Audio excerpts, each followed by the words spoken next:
আসসালামু আলাইকুম। TNN TV 24 থেকে সাথে আছি নাফিজ আশরাফ। বৈষম্য বিরোধী ছাত্র জনতার আন্দোলন চলাকালে নারায়ণগঞ্জের সিদ্ধিরগঞ্জের মাদ্রাসা ছাত্র হাফেজ সুলাইমান হত্যা মামলায় সাবেক আইনমন্ত্রী আনিসুল হককে 4 দিনের রিমান্ড মঞ্জুর করেছে আদালত। সোমবার বিকেলে সিনিয়র জুডিশিয়াল ম্যাজিস্ট্রেট মঈনুদ্দিন কাদিরের আদালতে তাকে হাজির করে 7 দিনের রিমান্ড আবেদন করেন তদন্তকারী সংস্থা সিআইডি। শুনানি শেষে আদালত আনিসুল হককে জিজ্ঞাসাবাদের জন্য 4 দিনের রিমান্ড মঞ্জুর করেন।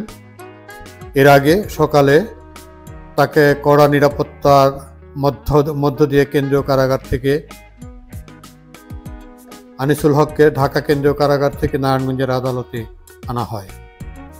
পরে তাকে এজলাস থেকে বের করার সময় বিক্ষুব্ধ জনতা ও বিএনপিপন্থী আইনজীবীরা কিল ঘুষি দিয়ে ধাওয়া করলে পুলিশ তাকে দ্রুত প্রিজন ভ্যানে তুলে নারায়ণগঞ্জ কারাগারে নিয়ে যান।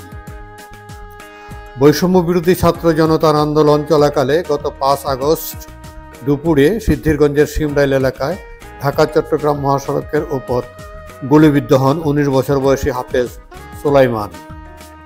পরে তাকে ঢাকা মেডিকেল কলেজে হাসপাতালে নেয়ার পথেই মৃত্যু হয় তার।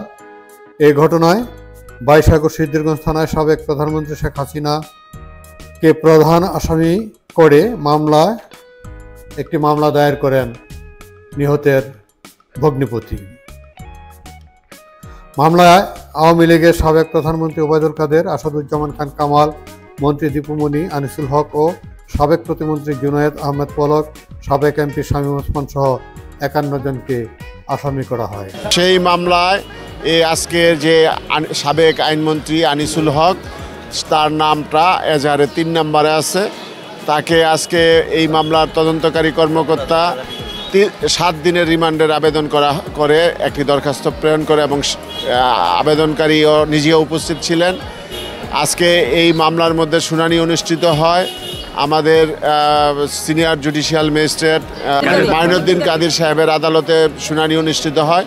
উভয় পক্ষের শুনানি আনতে এই আসামিকে মামলার সুষ্ঠু তদন্তের স্বার্থে এবং মূল রহস্য উদ্ঘাটনের জন্য এই কারা অস্ত্রগুলি সরবরাহ করছে এবং এই কারা হুকুম দিছে এই সকল বিষয় উদ্ঘাটনের জন্য তাকে 4 দিনের পুলিশ রিমান্ড মঞ্জুর করেছে।